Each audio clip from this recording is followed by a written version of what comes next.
mis amados hermanos, ¿cómo están? Acá el Pastor Valdivia con ustedes nuevamente para tomar ese rico cafecito con el Señor y por supuesto con ustedes.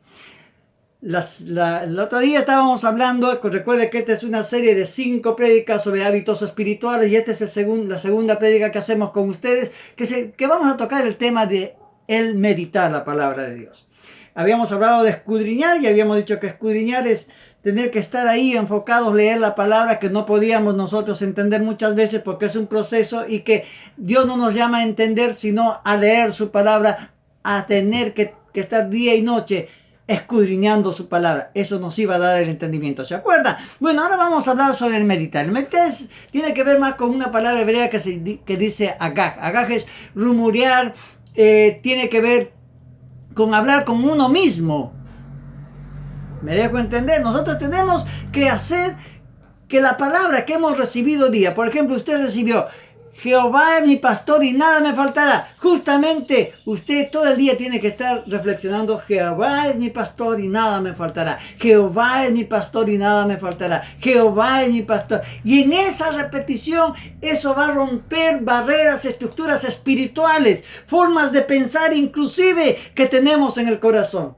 En este tiempo de crisis, qué bien nos viene que tener en cuenta que la palabra dice, Jehová es mi pastor y nada me faltará, y vivir confiado, seguro de que Jehová es nuestro pastor y nada nos faltará. Desde el principio, Dios quiso que nosotros meditáramos y escudriñáramos la palabra. Por eso tiene que ver mucho con lo que dice en el libro de Josué, en el capítulo 1, versículo 8. Dice, nunca se apartará de tu boca el libro de la ley, sino que meditarás día y noche en él. Fíjese, 2 cosas. Nunca se apartará de ti el libro de la ley. Está hablando de que tenemos que escudriñar. No llevarlo bajo el sobaco como desodorante. No está hablando de eso. Cristiano no es aquel que lleva a la iglesia con el desodorante en forma de libro debajo del brazo para decir que va a una iglesia. No, eso no está hablando. Sino que tienes que escudriñar día y noche y meditar en él. Y meditar es estar consciente, repetir constantemente, tomar en cuenta qué es lo que te está queriendo decir para que ese alimento llegue a tu corazón, como lo hacen los rumiantes.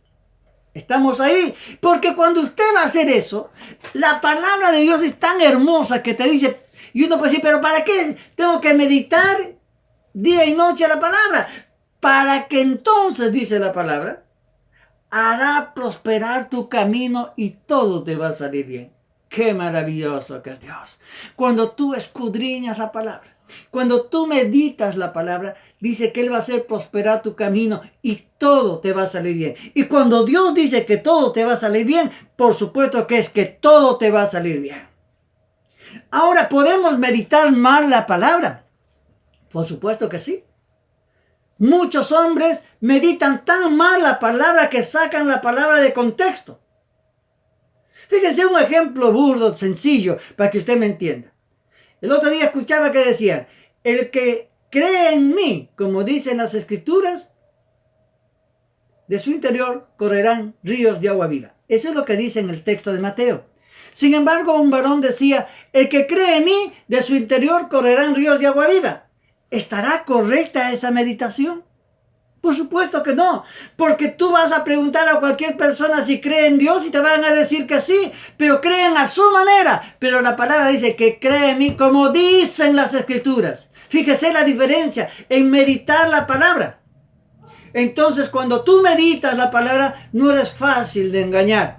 Porque como esa palabra quedó grabada en tu corazón, entonces tú sabes perfectamente que falta ese texto que dice, como dicen las escrituras. Es por eso que muchos hasta aún se justifican sus pecados. Dicen, ay, sí pequé, pero como Dios es tan bueno me perdona. No. Recuerda que la paga del pecado es muerte, dice la palabra. Y que la gracia, como nosotros la denominamos, no es gratuita, sino la gracia es gratis. No, mis amados, la gracia no es gratis. La gracia fue comprada con la sangre preciosa de Jesucristo. Santiago decía, recuerda que nuevamente hemos de crucificar a Jesucristo para el perdón de pecados. Es decir, que Dios te perdona, pero vas a tener que pagar tu falta. Dios no da nada gratis. Si usted analiza toda la escritura y los grandes hombres de Dios, tuvieron que pagar todo lo que recibieron de Dios, cash money.